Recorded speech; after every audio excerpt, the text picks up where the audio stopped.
Hello friends, welcome to my channel. నేనైతే ఈరోజు గోంగూర పులుసు చేసుకుంటున్నాను ఫ్రెండ్స్. వచ్చేయండి, మీరు కూడా చూసేద్దరు. దానికోసం అయితే ముందుగా ఒక గిన్నెలోకి శుభ్రం చేసుకున్న గోంగూరను తీసుకున్నాను ఫ్రెండ్స్. ఇంకొక బౌల్లోకి వచ్చేసి ఒక మీడియం సైజ్ టమాటాను చిన్న ముక్కలుగా కోసుకొని తీసుకున్నాను. తర్వాత ఒక 2 చిన్న ఉల్లిపాయలు కూడా కోసుకొని తీసుకున్నాను ఫ్రెండ్స్. తర్వాత ఒక 2 పచ్చిమిర్చి ముక్కలు, కొద్దిగా చింతపండు, ముందుగా నానబెట్టుకున్న పచ్చెనగపప్పును కూడా పెట్టుకోవాలి ఫ్రెండ్స్. నేను వీటన్నిటిని కలిపి కుక్కర్లో పెట్టుకుంటున్నాను ఫ్రెండ్స్.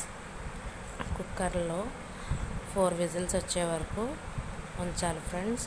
కుక్కర్ 4 విజిల్స్ వచ్చిన తర్వాత ఒక ప్యాన్ తీసుకుని, ప్యాన్ వేడెక్కాక కొద్దిగా ఆయిల్, పసుపు, ఆవాలు, సాయిపప్పు, జీలకర్ర, ఇందాక ఉడకపెట్టుకున్న పచ్చెనగపప్పు కూడా వేసి వేపుకోవాలి ఫ్రెండ్స్. తర్వాత 2 ఎండుమిరపకాయ ముక్కలు, వెల్లుల్లిపాయలు, కొద్దిగా కరివేపాకు, ఇంగువ వేసి వేపుకోవాలి. అవి వేగుతున్నప్పుడు గోంగూరని కొద్దిగా మెదుపుకొని వేసుకోవాలి ఫ్రెండ్స్. గోంగూర ఒక 5 మినిట్స్ ఆగిన తర్వాత ఉల్లిపాయ ముక్కలు, టమాటా ముక్కలు కూడా వేసేసుకోవాలి ఫ్రెండ్స్. తర్వాత మన రుచికి తగ్గట్టు ఉప్పు, కారం వేసుకొని టేస్ట్ చూసుకోవాలి ఫ్రెండ్స్. తర్వాత పులుసు చిక్కబడడం కోసం 1 టేబుల్ స్పూన్ బియ్యం పిండి తీసుకుని కలుపుకొని పులుసులో పోసుకోవాలి ఫ్రెండ్స్.